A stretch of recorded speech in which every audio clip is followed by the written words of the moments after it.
So moni malgré toujours le matériel. Mais so moni c'est matériel ils ont dominé ning. Ils ont bien été. So moni culte est comme beaucoup plus matérialisé. On donne beaucoup plus d'importance à des bulots qu'on peut palper, qu'on peut toucher. C'est dangereux. Moutounde a vu photo à Tché. C'est dangereux sur un pasteur dans le lobby. Bon, j'ai une photo dans le Bobando Tchad. Comme moi, terrain, comme glissant. Dérapage, monsieur, c'est quoi? Prédicateur, moi, oui, et outil Israël. C'est une arnaque. Ils ont escroquerie. Vraiment. Ceux qui escroquerie, ils ont occultisme. Ils ont été Will et Outawapi, origine à Will, provenance à Will, tout sort à Will, ils ont problème. Pour eux, ils ont prière ou sali, là, Will, ils ont important, déjà efficace. Dans le domaine de Will, bakote ka Will té. Ils ont la Will, ils ont la sel, ils ont la main, bakote ka té. Le premier signe, parce que la Bible est nous étions sur la fouille. Le premier fouille, c'est la place que prend la Bible dans la vie à Moutouana, dans la vie à l'église. Dans l'église, il y a pasteur et il y a pesé pour les cas au Bible. Tout le monde a est, mais il faut que la bar na Congo. Là-bas, les tournes dans bar. Donc, Congo là, distrait, concentré. On se doit concentrer. Qu'est-ce qu'il faut faire dans le temps où on attend vraiment un deuil. Nathan deuil bakenda na barte, nathan deuil bakenda ba fête belé. Donc Congolais est très distrait, to sengana bande qu'on a biso, ba compatriotes, tous sont beaucoup plus concentrés spirituellement surtout. Dans le ciel, sur la terre, sous la terre, partout dans le monde, il n'y a qu'un seul nom qui nous a été donné pour être sauvés, c'est le nom de Jésus. Bien-aimés dans le Seigneur, mesdames et messieurs, bienvenue et shalom, paix et grâce dans vos familles, dans vos vies professionnelles, partout, que la paix et la grâce de Dieu soient notre partage. Je suis très contente d'être là, afin de vous présenter ces nouveaux numéros de l'émission Sur le pas. Aujourd'hui, Sur le pas est dans la porte d'un serviteur de Dieu. Nous allons passer de moments d'édification et nous avons un thème à parler, à partager avec vous. Si vous avez des questions, vous pouvez nous écrire, vous pouvez nous joindre dans nos différentes pages sur Facebook.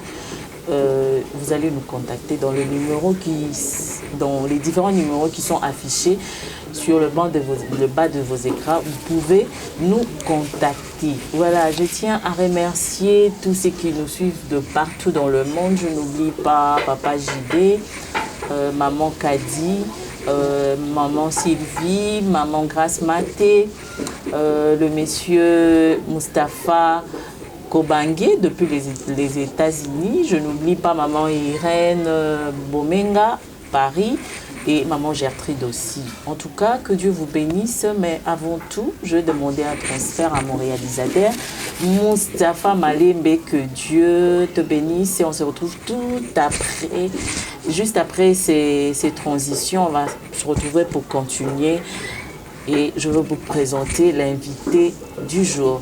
Je disais tout à l'heure que nous avons sur le pas et devant la porte d'un serviteur de Dieu. Je m'en vais déjà lui dire bonjour papa.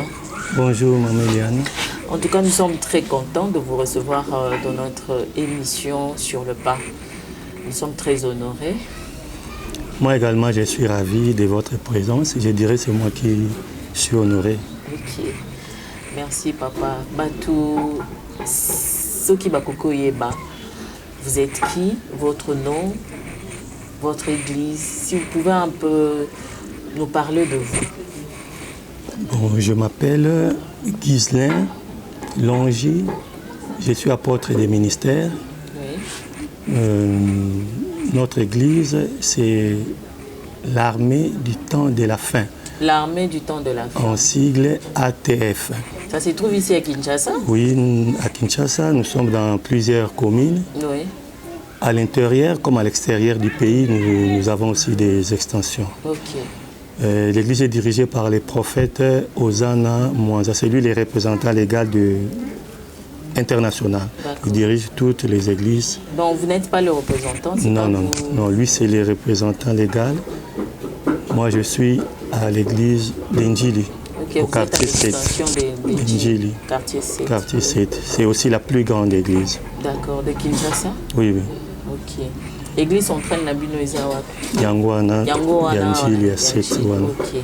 Sur avenue Loudissi, c'était un bar très renommé avant que nous y arrivions. Bar Boinsi. Tout le monde connaît. Sur c'est la référence, hein? Oui. Ceux qui m'utanga à Koma, Wana. Donc, comme il Njili, quartier 7, tout le cas, bar Boinsi. Bayebi, comme église, bataba moto, bataba taxi, bayebi en déjà. ATF, armée du temps de la fin. Ça fait combien d'années, papa, que vous êtes dans le ministère? Ça fait plus de 20 ans que nous sommes dans les services divins. Ça fait plus de 20 ans. Ok. Ozo appelle na il y a d'autres qui disent que ngana lala ki na loti nzamba lobelinga bamsusu nazwa ki voix audible bamsusu. C'est parce que j'admirais un pasteur. Je souhaitais depuis tout petit que naza lokola un tel.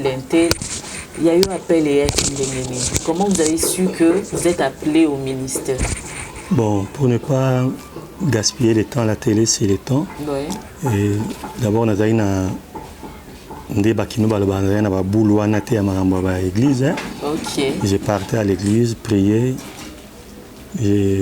J'étais aussi déjà étudiant à la faculté de médecine, presque à la fin. Mais à un certain moment, il y a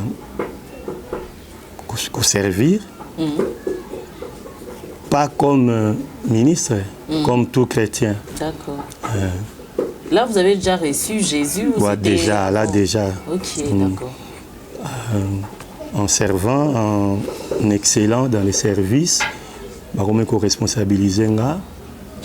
je me souviens un jour, je me souviens. Vous vous souvenez, oui. À notre époque, il n'y avait pas de téléphone portable. Oui. Pasteur Nanga. C'était un noir américain pour un problème qui nous intervenir quelque part. C'était quelques 2 ou 3 minutes avant. C'était toujours dans le même ministère c'était une autre église. D'accord. C'était quelques 2 ou 3 minutes avant prédication. Ce qui surprendrait Kamoko urgent et Alaki. À tout niveau de l'église, il faut qui peut prêcher. L'église Mobabaganga Kombonanga. Une très grande église. Ah bon? Frère Guise là. Là, vous avez déjà là, non, j'ai servi, mais ce n'était pas ma priorité. Ok. J'étais déjà médecin en formation. D'accord. J'étais un chrétien comme tout autre. Après, dans l'équipe,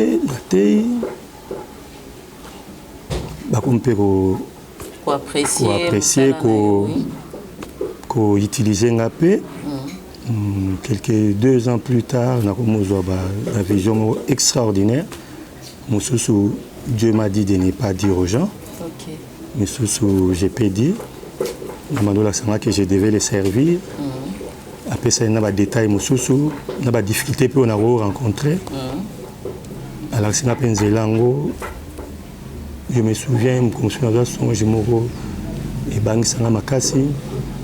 Tout ça, il y a des supérieurs, baene na lamuki na gangi batuni nini donc ma vomo le biko lobana bangote na bon na garder et comme à répétition on comprendre que non je dois servir. Dieu a insisté que au kota na shona qui na kotipé mingi j'étais utilisé dans des missions donc j'ai vraiment beaucoup sillonné les villes et villages africains. OK.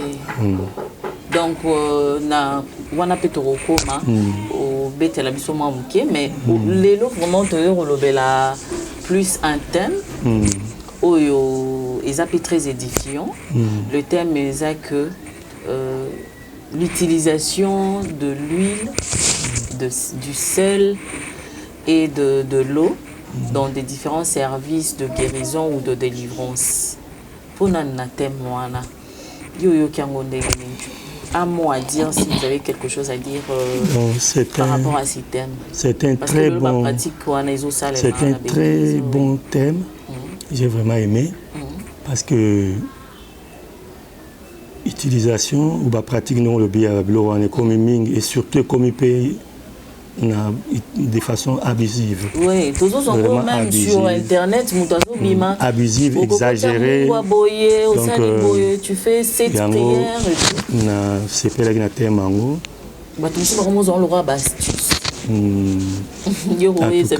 C'est un très bon thème. En passant pour notre thème, je signale aussi que je suis un théologien de formation. Je suis diplômé à l'Institut biblique théologique des Assemblées de Dieu. Donc je suis défenseur de la doctrine, mais je suis aussi un homme de réveil. J'ai un homme Moi, je crois à l'utilisation de ces histoires. D'accord. Bible les eaux, l'Axababisi Kebele, utiliser le Seigneur lui-même ou ses serviteurs, les prophètes ou les apôtres, utiliser oui, c'est dans la sous. Mais tolingi to bongisa pour moi des ordres des ans la gati ya makambango moi des ordres on le rotango ka bongo mais soupe bazo arnaquer peuple de Dieu. C'est quoi la question de la Bible, est-ce que c'est vraiment indispensable? Est-ce que c'est nécessaire que Moutou, avant Abika, il faut qu'il y ait de telles pratiques pour que guérison n'aille à la constater ou soit pour miracle et ça, mais il faut tous passer par ces pratiques-là. Et ça, indispensable était. Écoutez, à la paix, vous avez indispensable était pour. Puisque comme ça, vous avez appelé Sangomalamu, Babylone est athée. Mais partout au côté de Sangomalamu, combat Yesu Ozala. Donc autant bolana Yesu, autant bola pena kombonaï. Donc le logo est indispensable, c'est la présence de Jésus et le nom de Jésus. Le reste est indispensable. Mais c'est important. Dans les circonstances, tu peux utiliser un sentiment personnel, mais poussé par le Saint-Esprit, soit une conviction, soit pour la révélation, par exemple. Oui, quand on dit poussé par le Saint-Esprit, on voit la révélation, l'inspiration, soit aussi pour par conviction, on a appelé foi. Mon foi est un marambabalibo mandam. Ok, papa, explique-nous un peu. J'avais deux versets clés pour un peuple de Dieu l'Andanga. Amen. Dans Jean chapitre 2, on a l'annonce à Cana, c'est une histoire connue, où il y a Bongola Maï 20. Marie a dit qui va serviteur à ici Bango, pour qu'il n'est pas Jésus, et faites tout ce qu'il vous dira. Ok. Donc, il devait faire où il est sur l'Oba. Donc, pour vivre les miracles, la guérison, la délivrance, la bénédiction, la clé indispensable, c'est de faire ce que Dieu nous dit. Après la prière, parce que Marie a fait une prière, elle a fait une demande à Jésus. Et puis après la prière, la prière d'abord c'est une conversation, c'est un dialogue. Yo lobby, nous n'avons pas lobby. Donc, ce qui est plus important dans la prière, c'est où yo lobby. C'est ça où nous avons lobby. Ce qu'on sali en haut, guérison oya, miracle oya. Mais tout ce qui on a pécaté. Au moins dans 1 Samuel, tant où le prophète Samuel a oindre Saül pour être roi, a essayé aucun de boy comme quelque part esprit de Dieu qu'on saisir yo, on a transformé un autre homme. Alors fais ce que tu trouves à faire, Dieu est avec toi. Quelqu'un qui est loin, il peut faire aussi des choses qu'il lui-même trouve à faire. Parce qu'il est loin, il est poussé par le Saint-Esprit. Il est loin, il est orienté par le Saint-Esprit. Oui. Donc avant à la loin, Baloba n'était qu'à ça à retrouver. Mais tant qu'on est loin, saisi par le Saint-Esprit, transformé, c'est au ça la salle. Donc toi, saisi par le Saint-Esprit, ça comme sous flou, mais comme il est avec le Saint-Esprit, ça vient du Saint-Esprit et au même résultat. Oui, papa. Hasard orienté par le Saint-Esprit, hasard à même un miracle, guérison et pas un mouton et prier pour nous. Ce qui, au peut expliquer parce que dans l'Ancien Testament, tout le monde a dit que quand on veut soit ordonner un prêtre ou soit couper sa mouton royauté, dès qu'on utilisait huile. Parce que l'huile et ce même huile là, tous utilisant aussi dans le domaine de la guérison ou délivrance. Explique-nous un peu la différence où ils ont un service, il y a soit il y a ordination, ou le même où ils ont utilisé soit la délivrance, il y a mututo la guérison. Wana ils ont toujours les directives du Saint-Esprit ou soit il y a une petite de différence entre tous ces services-là. Bon, problème de même pratique. Problème, oui, d'abord, je vais dire, oui, les a quatre directives à Saint-Esprit. Oui, les a scripturales, c'est écrit. Okay. Donc, le Saint-Esprit ne peut pas dire quelque chose. On peut utiliser l'huile dans l'ordination, parce que tout le monde a la Bible. Tout le monde a même la Bible. Et puis, dans le service à guérison, parce que la Bible dit, la Bible nous montre clairement, Jésus-Christ envoya ses disciples prêcher la bonne nouvelle, chasser les démons, guérir les malades en oignant d'huile.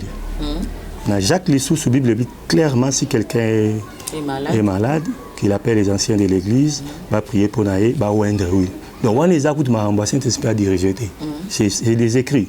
Donc, priorité numéro 1 dans le bas, il faut faire ce que Dieu nous dit. Donc, faire ce que Dieu nous dit, la priorité des priorités des langages de Dieu, c'est d'abord ce sont les écrits saints. Ça, c'est à la portée de tout le monde. Donc, c'est la priorité de tout. Après, viennent les autres directives, les inspirations, la conviction, les révélations. On y est dans le second rang. Mais premier rang, c'est ce qui est écrit. Il est écrit, si vous êtes malade, bien avancé, bon de la police va wendre oui. Donc là, on a posé des débats militaires. C'est très clair. Mais dans le bélo, peut-être dans le corbeau sanango, mais ce qui est dangereux, pesa ma BO na lingai na insister ça. Ce n'est pas l'huile qui guérit, mais c'est la prière au bas bondeleli na huile.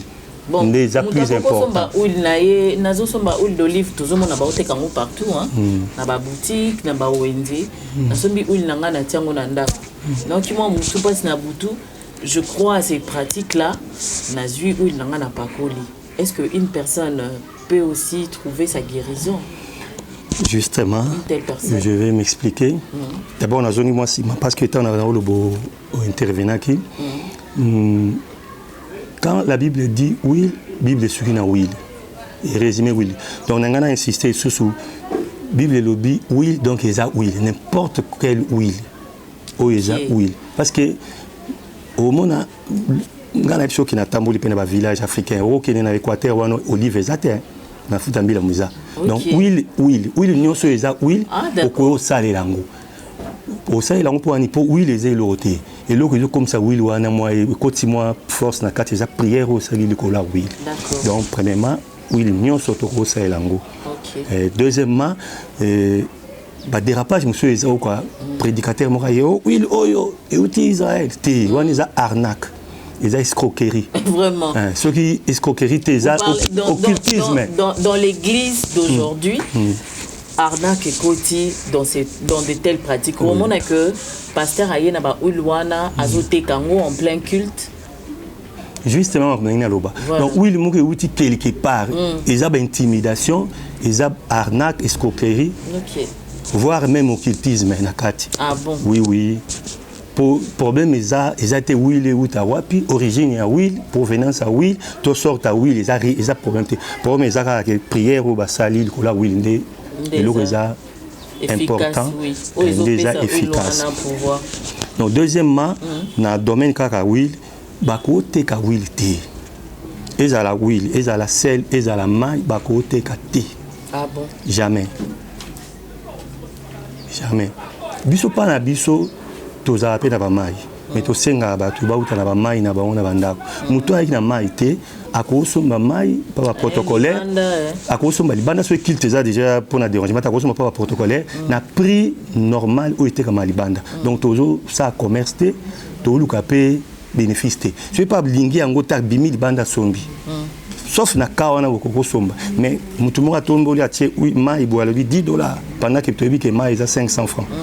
Oui, $100 et outils États-Unis sur le bon délit par on est à commerce na quatre églises et gros ça maté mais oui l'union so na prix nango yebani normal to somba libanda atape to somi na quatre mais na prix yebani ya toujours le intérêt né et le retour nango besoin de prière le quoi ils a prière ba ça na mutu wana a mérité quand même offrande euro pesaé montant pe o yoli ba ko fixer pe sur montant montant pe dépendre na foi na yo na pe na poche na yo pesa volontaire mais les lots au monde Babylone comme fixé on dit na supermarché ko ba fixer autant bo pesa prophète autant bo somba will et wana c'est diabolique bien c'est de l'escroquerie. Ben, tu verras que dans de telles églises il y a plein de gens soit un prophète, un apôtre, c'est tout un problème. Tu peux faire de jour et de jour, amen.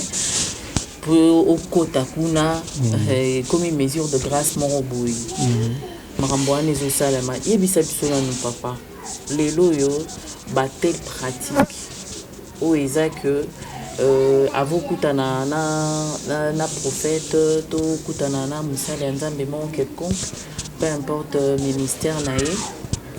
Bazo exiger ba montant soit bazan na ba carte moko ba pesa ba tout avant tu dois acheter telle carte tel jeton pour que mon salaire nzamba recevoir yo admettons que mutu azana maladie pe azana possibilité pour na ye mutu na guérison et comme impossible papa bon jeton ce que ça pour na ordre jeton numérotation et oh balobi eza ya mbongo donc tu dois acheter le jeton nazo comment parce que comme super jeton il y a l'accès ordre d'arrivée même si on a commencé avant on a vu numéro 8 comme ça comment il retard numéro 20 na mona epé tant to s'enrôler dans ces niveau donc ça jeton ce qui est ça pour na bongo ba ordre d'arrivée et faciliter pe ordre de réception c'est pas un problème mais ce qui jeton à roté katé voilà il y a encore auto répéter ko sombaté ils a arnaque mais il se peut aussi que Batouarose a débellé, soit Bakamoko urgent, Moutumo a sérieusement malade. Le protocole, il faut pas aider Bissou. Le protocole, le secrétaire Nabiso va côté dans bureau, va aider Bissou, Moutumo a courir après Sima Batumoussou, mais Bamoni peut-être a alité. Donc il va courir signaler que Moutumo a kuna Kanaye, papa soit intervenir. Donc on ça ordre à côté. Problème sous pesa, car on a cadre ordre.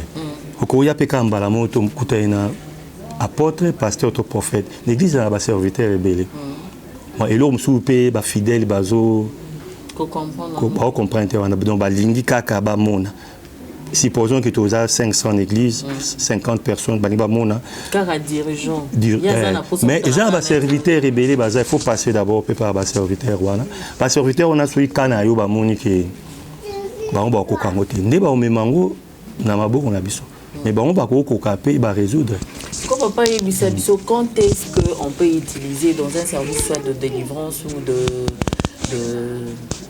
de guérison? Quand est-ce que Bakoki peut utiliser huile, to sel, to maïs? Parce que de l'eau, tout le monde et quand il même sur internet, on le roi astuce.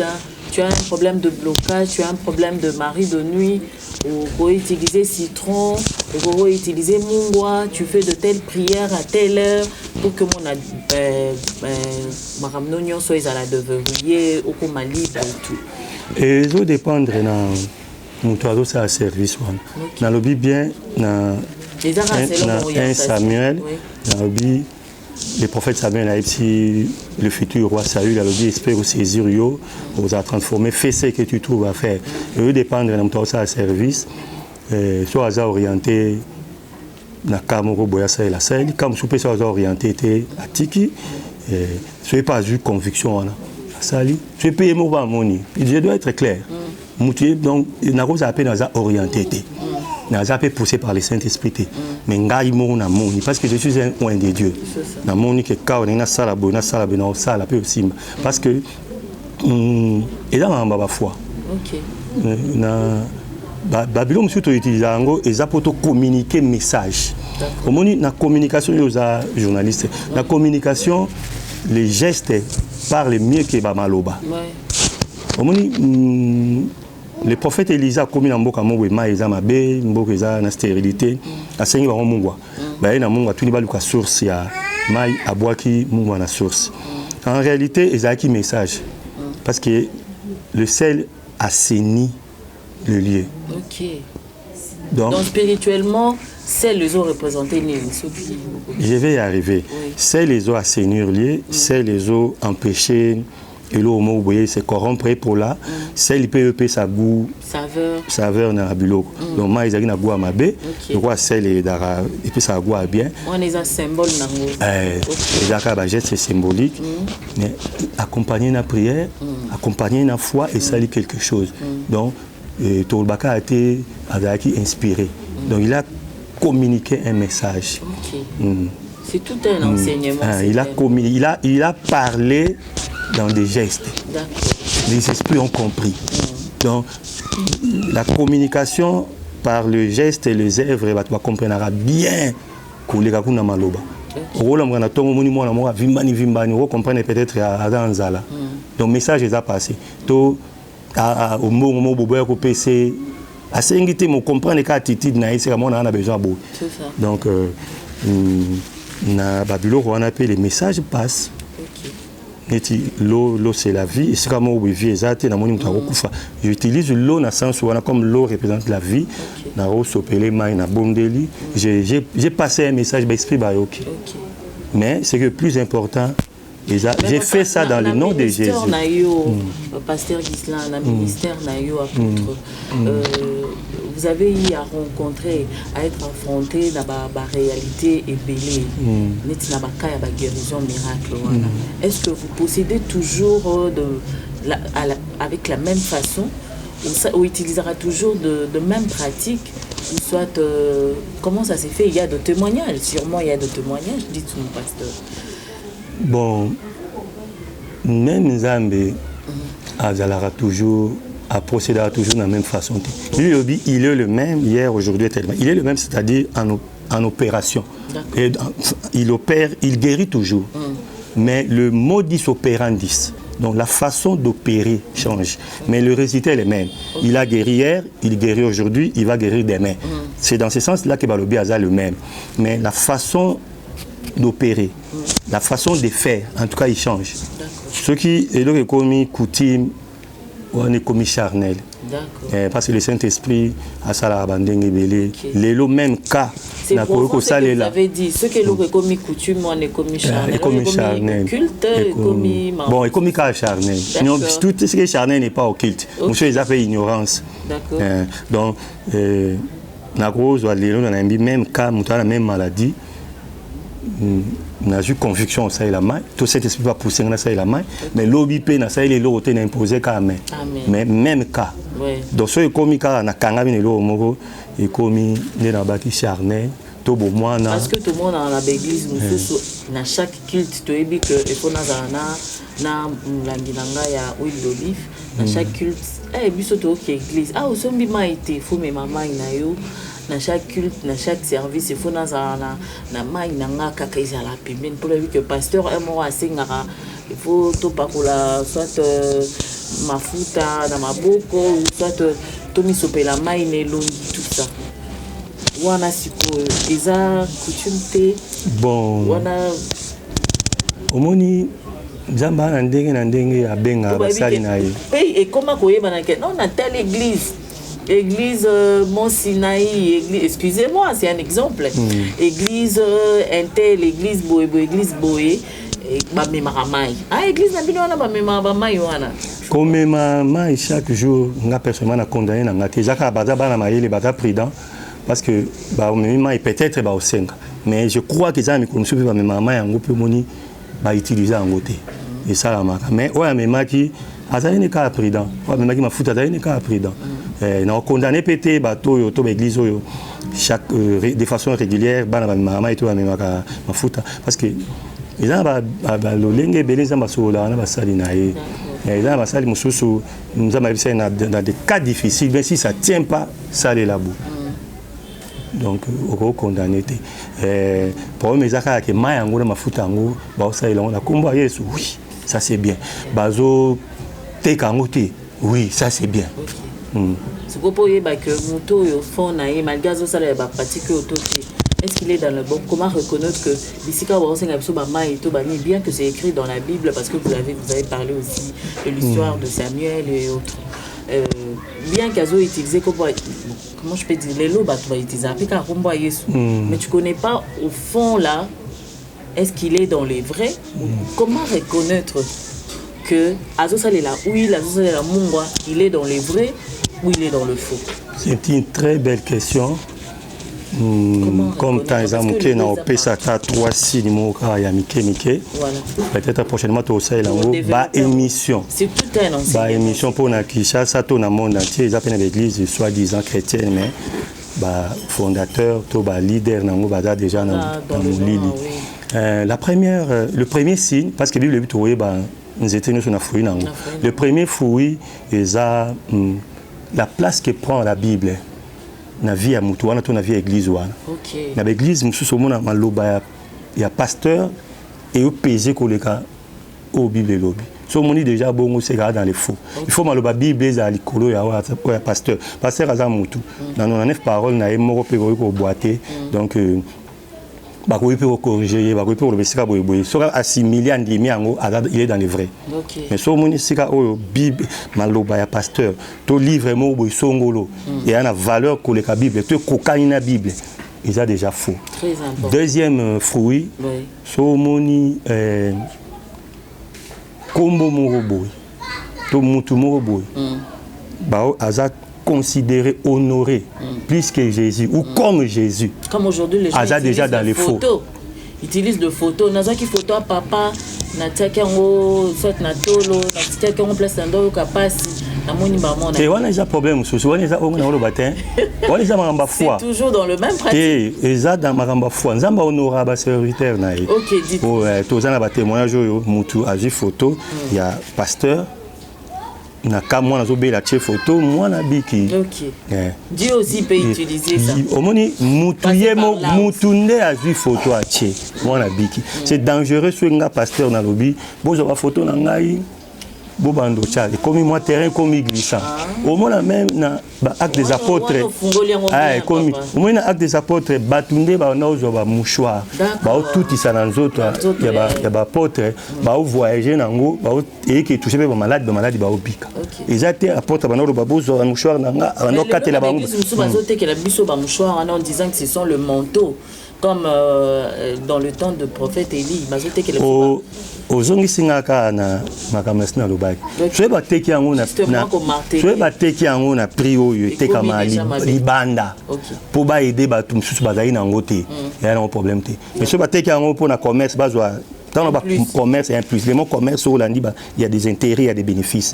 Pour ba avoir bénéfices déjà donc ceux qui bateki pour peut-être pasteur temps à préparer culte national dans un ministère bah il a utilisé bablo à un temps peut-être à communiquer tout le monde était à rotina bah sombi en va prier l'église va précis tout to ba qui n'a pris car a marché ça c'est pas un problème. Ça c'est pas un problème. Voilà bien aimé dans le Seigneur, nous continuons toujours avec l'apôtre Gisela. En tout cas, thème Nabiso Isa vraiment vaste. Vous allez comprendre qu'on ne pourra jamais le finir aujourd'hui. Mais toute question Isa et outil par maman grâce maté. Pardon. Pardon. Oui. Et le mot important maintenant le bas 3 points mots qui n'engana le bas dans le bas à 2 points. D'accord. Pour nous y bah. Ouais. Mouto hasard dans les vrais ou dans les faux. Dans le bel qui la place de la Bible, dans le bel épée la place de l'homme de Dieu par rapport à Jésus. Troisièmement, dans le bel épée, comment ça se passe la culte là-bas. OK. La Bible dit l'heure est arrivée au vrai adorateur va adorer Christ en esprit et en vérité. La culte n'a plus fait beaucoup plus spirituel. So moni malgré toujours le matériel. Mais so moni c'est matériel les autres dominé ning. Ils a bien été. OK. So moni culte est comme beaucoup plus matérialisé. On donne beaucoup plus d'importance à des bulots qu'on peut palper, qu'on peut toucher. C'est dangereux. OK. C'est dangereux. Merci papa pour la précision. comme je disais tout à l'heure, que c'est un terme que nous ne pourrons jamais finir en une seule émission. Dieu fera grâce, nous continuerons numéro 1, numéro 2, jusqu'à ce que Dieu permettra à ce que tout aussi dit ça, thème Oyo, pour que le peuple de Dieu, ou soit bateau, édifié, et peut comprendre, parce qu'il est l'eau.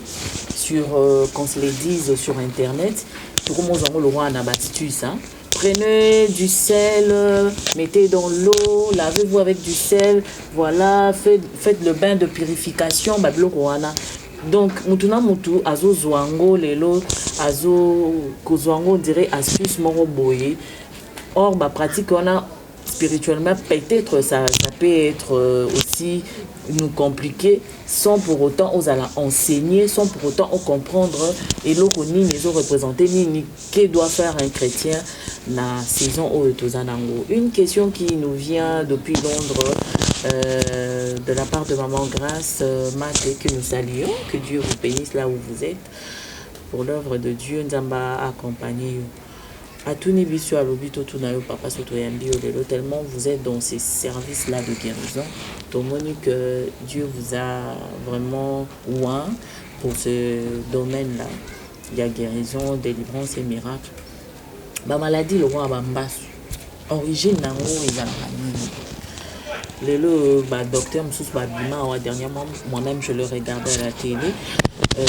Alors que mbasu eza infection, eza nango malade ba ko boa ke la mututé, eza spiritualité, mbasu eza nango maladie moko ba ko traiter physiquement. Il y a d'autres qui croient que eza maladie non spirituelle ba boa ke la rango batu. En point de vue Nabino, point de vue Nayo, papa, apôtre d'Islam, par rapport à ces sujets. Si jamais écoutez pasteur médecin. Hein? Ok. Bon. Vraiment, vous êtes bien placé à le Belasso. Mbasunion sur les d'origine diabolique. D'accord. Mbasunion sur les spiritualité. Ok. Mais dans le monde de Mobimbo, d'abord maladie comme en général, il doit trouver origine dans le diable. Quand l'homme a péché, l'homme a commencé à... Nous avons beaucoup donc beaucoup de maladies. Maladie côté. Mais tout cas, spirituel, biologique, dans le sens que le biologique peut être un microbe côté, mais spirituel, ça c'est une incantation quelque part dans la belly. Donc, il y a des maladies où ils sont ténébreuses ou spirituelles, puis il y a des maladies où ils sont biologiques. Okay. Donc, il y a des pathologies qui sont biologiques ou... Ce qu'on a quand même parce que le bignon, c'est la spiritualité. Moi, je suis là, ok. Moi, je suis là, faculté de médecine. Les gens qui ont appelé spécialiste et dans le domaine où on a basali. Ils ont appelé où mais là ils ont un traitement et guérison là moins difficile. OK. On est surtout bas diabétique. Appelé à diabétique et où mais là ils ont un temps pour se cicatriser. Parfois pas se cicatriser raté. Ba ko taxa on peut des mbas or ils ont problème à sucre. OK. Na profiter na occasion pour na ça va il faut ba tu ba olia d'une manière moderne. Qu'on y a vraiment bien. Qu'on y a bien ça, qu'on y a belé. Moi, na Congo, so mutu azo vimba, ibumune na yamune na kasinde ya ubonga opambola mate. OK. Ta ya bien ça faut za muke. C'est ça. Tu es sur âge na nga peut être comprendre. Moi la li pembe na za na za koko na nga. Ah bon. Bébé moi za wana. Donc na de na koko. Mais na moi jeune garçon père. Donc na oli akuna konda lisunda.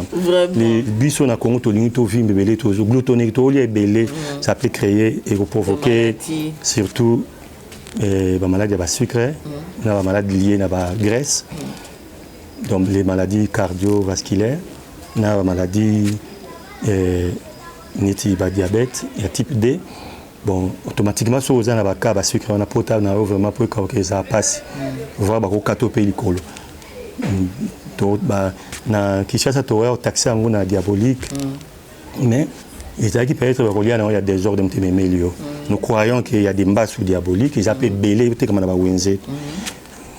Surtout, la commune, il y a Bolimbisa et Congo. Surtout dans Luanda, dans Zongo. Comme on a vraiment dans Congo. Mais bapota pe oyo mutazoki mais vie peut-être ils ont mal soigné négligence toye moko nzoto et un problème la cicatrisation et la sucre et à retrouver guérison dans pe na munganga donc basu nyonso eza l'origine spiritualité mais basu nyonso eko bikisama na service spirituel ezala mbasu biologique ezala mbasu ya koboaka ya kindoki spirituel nyonso mibale wana eko bikisama na spirituel mais mbasu ya spirituel munganga kokango te. Ok. Mbasu spirituel, médecin en cocaté. Mais mbasu spirituel, tout est biologique. Non, comment? Mbasu spirituel, médecin en cocaté. Mais un oin de Dieu en coca, mbasu biologique et spirituel. Oye banande nini. Bon, un homme de Dieu a za mutuayo kanzamba on comprendre kaka omona. Mais soy kaka médecine c'est meli pema kende ba sala nzambe ata pe soki ezalaki nde na bia ba diabète wana banganga nzambe bakoka nyonso ezala biologique ezala métabolique ezala spirituel ezala bakoka. Amen. Amen. Sikoyo papa pour toujours tendre déjà vers la fin de notre émission est-ce qu'il existe-t-il des étapes pour être guéri ou délivré? Nous avons un problème, il y a un blocage, nous avons un problème à mari de nuit, nous avons un problème, il y a un bébé na vie est compliqué. Et ça a des étapes ni il y a beaucoup les canaux pour trouver délivrance ou guérison na. Bon, la Bible bisike belé Yesu a guéri ça malade au monde Isaac instantané. Au cas à l'instant même il fait guérir. Il au moins bon. Lève-toi et marche. Donc ils ont baka oyo oyemba moko tiko tak obiki. Mais ils ont baka mususu il faut c'est un processus. Quand on dit processus, on voit des étapes, on voit du temps. Les ont baka mususu il faut ba étape ezala. D'accord, merci papa pour la saison pour la période de ton année message nous avons premièrement dans le cannabis, deuxièmement dans le monde, troisièmement pour la bandiminayo, to bato bazotana yo, voilà. Bandimi wala yesu bandimi na yesu biso tozaba nani ba gérant. OK. Merci de préciser. Tozaka ba call hôtel yesu a lokoti bateau ba beti na nzela na ba brigand amemi bango na hôtelier pour un temps et puis à la kiki à ozonga donc n'a profité pour ne pas batuke yesu a ozonga kala mingi te plus que plus que nous nous approchons de l'enlèvement donc et puis plus que les forces ténébreuses bazo multiplier ba stratégie ba effort parce que temps est comme manqué.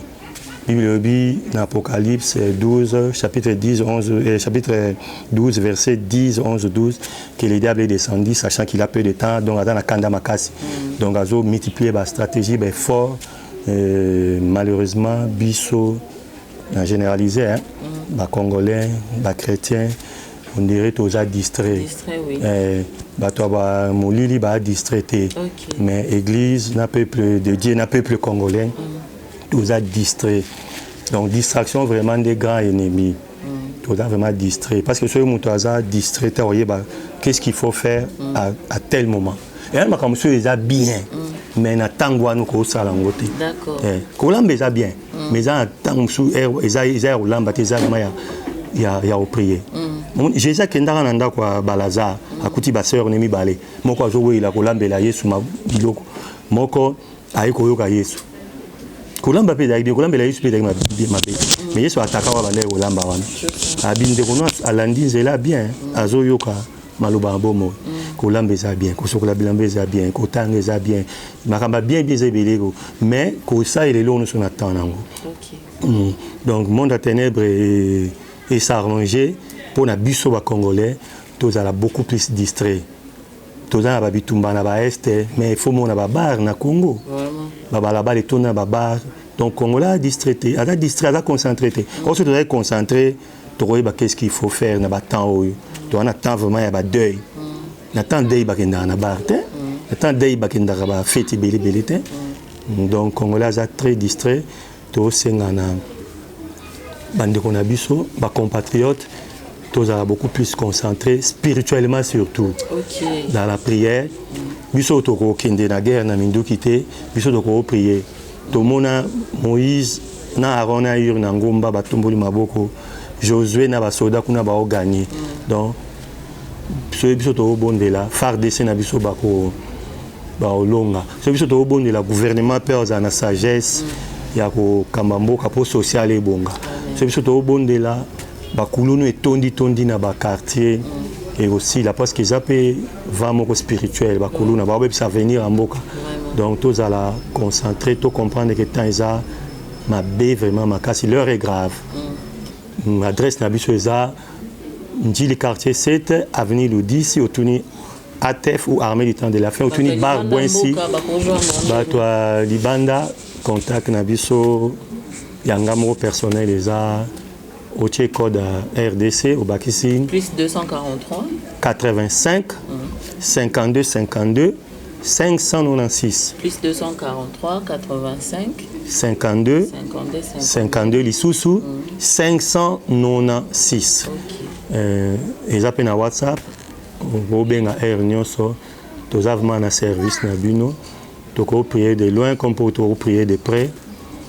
Sur les pensaments PC directive, tout biso moto a poussé, tout ça il faut service mot de près ou de loin, tout ça là. Mais ce qui est plus important, c'est la salante. Ce qui est plus important, c'est le résultat. Résultat de l'accès qui tout ça dans Zambé, tout ça dans Zambé. En tout cas, bon, ça un résultat malam. Spécialité n'a pas vraiment délivrance. Délivrance. Guérison, délivrance.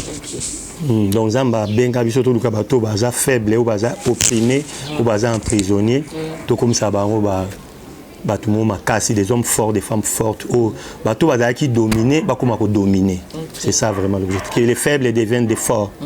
Que les pauvres deviennent des riches. C'est ça.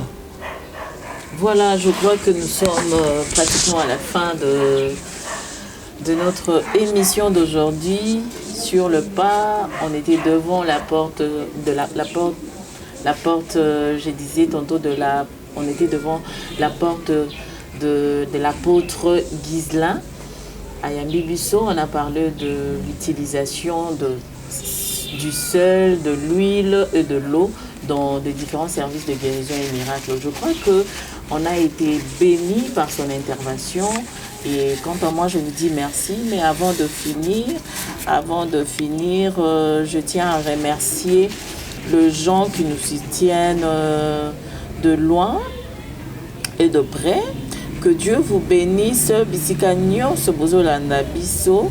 Je tiens à remercier le prophète Pichu Zonza à Newcastle, Maman Kadi, Pelo à Souton, Londres, Maman Nénette Maté, Papa JB Fongia à Londres et je n'oublie pas Maman Irène Bomenga ainsi que Papa Guy, que Dieu vous console à un moment où tu peux perdre Papa Pierre.